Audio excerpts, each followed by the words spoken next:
මේ දවස්වල ලෝකයේම අවධානය යොමු වෙලා තියෙන්නේ අලුත් පාප් වහන්සේව කොහොමද තෝරන්නේ කියලා. ඉතින් ඒ අතර ගොඩක් අය අහන ප්‍රශ්නයක් තමයි පාප් වහන්සේ තේරීපත් වුණාම කොහොමද සුදු දුමක් එන්නේ කියන එක ගැන. ඇත්තටම ඒක මැජික් එකක්ද? එහෙමත් නැත්නම් ප්‍රාතිහාරයක්ද? අද අපි කතා කරමු ඒ ගැන.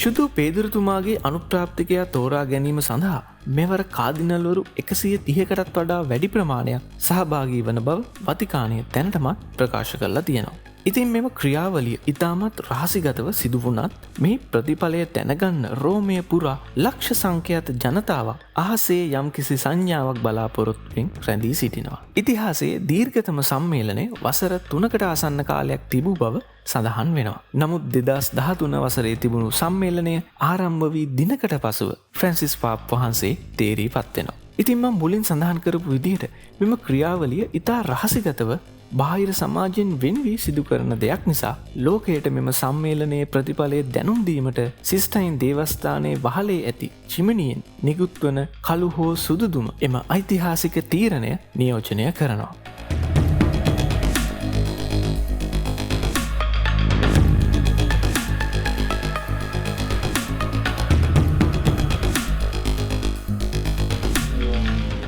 අපේක්ෂකයෙක්ට අවශ්‍ය 3/2 කැමැත්ත නොලැබුණොත් කළු දුම නිපදවීම සඳහා රසායනික ද්‍රව්‍යයක් සමග එම ඡන්ද පත්‍රිකා පුළුසා දමනවා. නමුත් අනුප්‍රාප්තිකයෙක් තෝරා ගනු ලැබුවහොත් එම ඡන්ද පත්‍රිකා තවත් රසායනික ද්‍රව්‍යයක් සමග පිළිස්සීමට ලක් කරනවා. එයින් විහිදෙන සුදු දුමාරය එම ඓතිහාසික ප්‍රතිඵලය ලෝකයට දැනුම් දෙනු ලබනවා.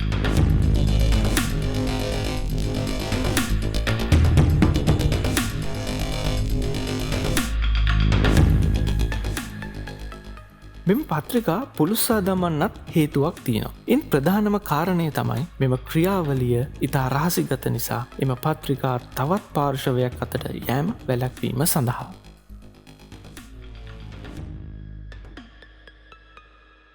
මෙම සම්මේලනයේ දුම් සංඥා සඳහා නිශ්චිත කාලයක් වෙන් කළ නැහැ. නමුත් විවිධ අනුමාන කාලයන් ගැන දැනටමත් ලෝකයේ පුරා කතා බහ කරන්න පටන් අරගෙන තියෙනවා.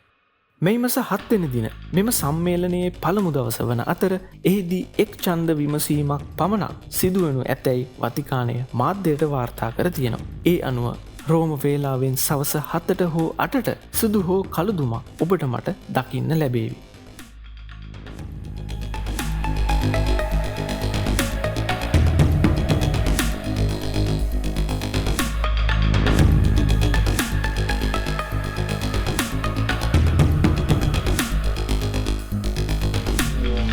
පළමු දිනයේදී අනුප්‍රාප්තිකයා තෝරා ගැනීමට නොහැකි වුණොත් මැයි 8 වන බ්‍රහස්පතින්දා මේ දුමාරය ඔබට මට දැක ගන්න ලැබෙයි. සාමාන්‍යයෙන් දිනකට ඡන්දවට 4ක් ඇතුළත් වී තිබෙන නිසා උදේ, දවල්, හවස හෝ මධ්‍යම රාත්‍රියේදී මෙම සුවිශේෂී අවස්ථාව ලෝක ජනතාවට දැකගත හැකි බව වතිකානය වාර්තා කරනවා.